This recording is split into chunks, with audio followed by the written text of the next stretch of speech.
Hello dear students, today we are going to study about the Quit India movement of 1942, August Offer 1940 and Crips Mission 1942.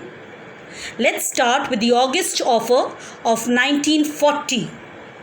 The Congress was prepared to lend support to the Britain in its war against Germany on the condition that India to be declared an independent nation after the war. In the meantime, the war situation in Europe worsened. Therefore, an attempt was made to end the political deadlock. On 8th August 1940, the Viceroy, Lord Linlithgow, made a new offer known as the August Offer. The proposals of August Offer were: after the war, representative Indian body would be set up to frame a constitution for India. Viceroy's Executive Council would be expanded without any delay. Why did it fail? Why was it rejected? The offer failed to satisfy the Congress leaders, as there was no time limit within which the constitution making body was to be set up. On the issue of the expansion of the Executive Council also, no agreement could be reached. The Muslim League also rejected it because nothing was clear about the establishment of a separate nation for the Muslims. Now, the Quit India movement.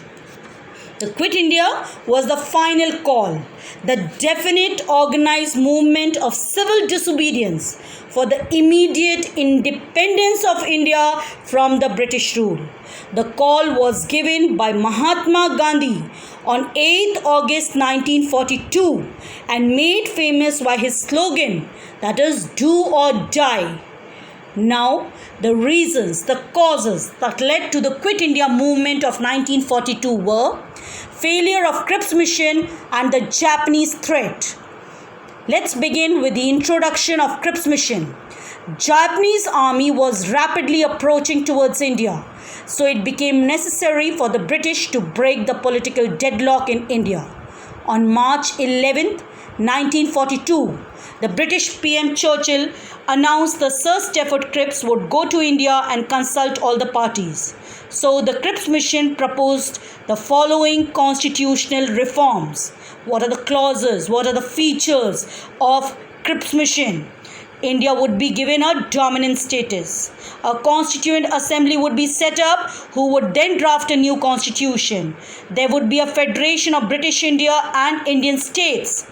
And province that was not ready to accept the constitution would be allowed to form a separate dominant status. Provinces would be free to join Indian Union. If not, they would form their own constitution and get the same dominant status as that of India.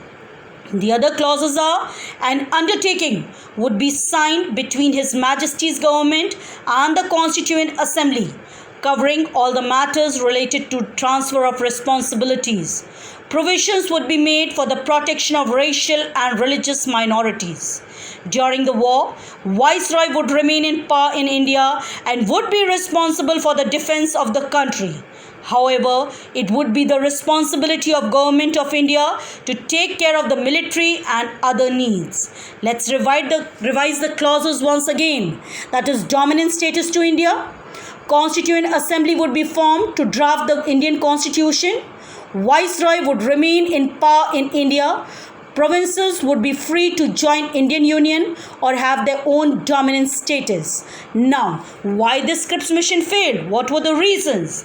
It didn't promise independence in near future. The plan involved partitioning the country. Muslim League opposed it as it didn't promise formation of Pakistan and spoke about formation of only single dominant. Hindu Mahasabha rejected it as it feared partition of the country. Sikhs, Anglo-Indians, Christians opposed it as it didn't sufficiently safeguard their interests. The other reasons for the failure of Crips mission are: princely states rejected it as it denied their right of selecting their representatives to the proposed constitution making body. This right was kept by the rulers. Congress opposed to the option given to the province of getting a separate dominant status. Gandhiji called the Crips mission as the post-dated check of a failing bank. Congress wanted all the subjects, including defense matters, to be handled by the national government and asked to form a national government with full responsibility. Let's revise the reasons for the failure. That is, didn't promise independence in near future. Muslim League opposed it as there was no provision for the formation of Pakistan. Minorities also opposed it. Congress didn't like the option given to provinces. Hindu Mahasabha opposed it as it feared partition of India.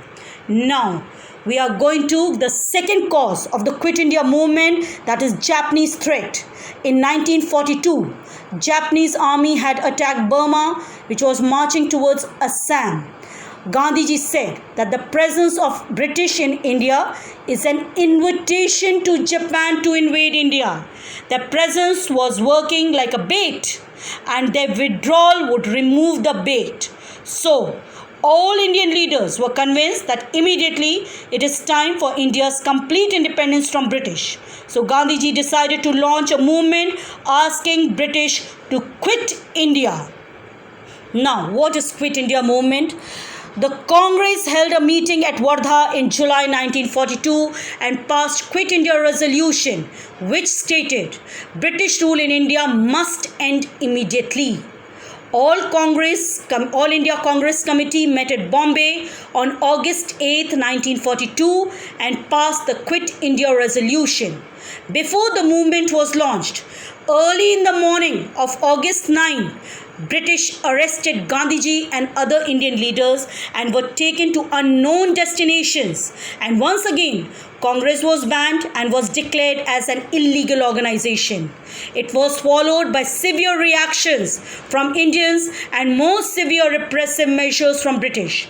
It was second repression after 1857.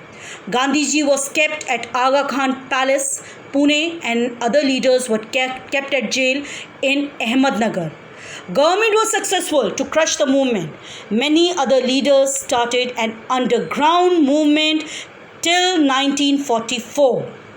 Now, Quit India movement had many phases. Many periods were there. On 9th August, eminent Congress leaders like Mahatma Gandhi, Maulana Abul Kalam Azad, etc. were arrested. All India Congress was declared unlawful association and banned it. The assembly of public meeting was prohibited. Gandhiji requested for non-violence movement once again in jail. The other second phase is the arrest of Gandhi and the Congress leaders led to mass demonstrations throughout India. The movement, that is Quit India movement, became a terrorist movement. The British swiftly responded with mass detentions. Now, the women who participated in the Quit India movement were Usha Mehta, Matangini Hazra, Aruna Asaf Ali, Suchitta Kriplani. Now, why this movement failed? Because the Hindu Mahasabha and the Communist Party of India strongly opposed the Quit India movement. Muslim League opposed Quit India movement. Many Indian businessmen were profiting from heavy wartime and did not support Quit India. The nationalists had very little international support. The lack of leadership. Now, what is the significance of Quit India movement? It demonstrated the depth of the feeling of nationalism, struggle and sacrifice had reached in the country. It made it clear to the British that now they can't rule India against the wishes of the people. People from all sections and communities united together. It was a mass revolt before getting independence. It strengthened Congress party because of its heroic role in the movement. Question of constitutional reform remained aside till the War of 1945. There was no political activity till 1945 as most of the big leaders were inside the prison or in the prison. Thank you so much.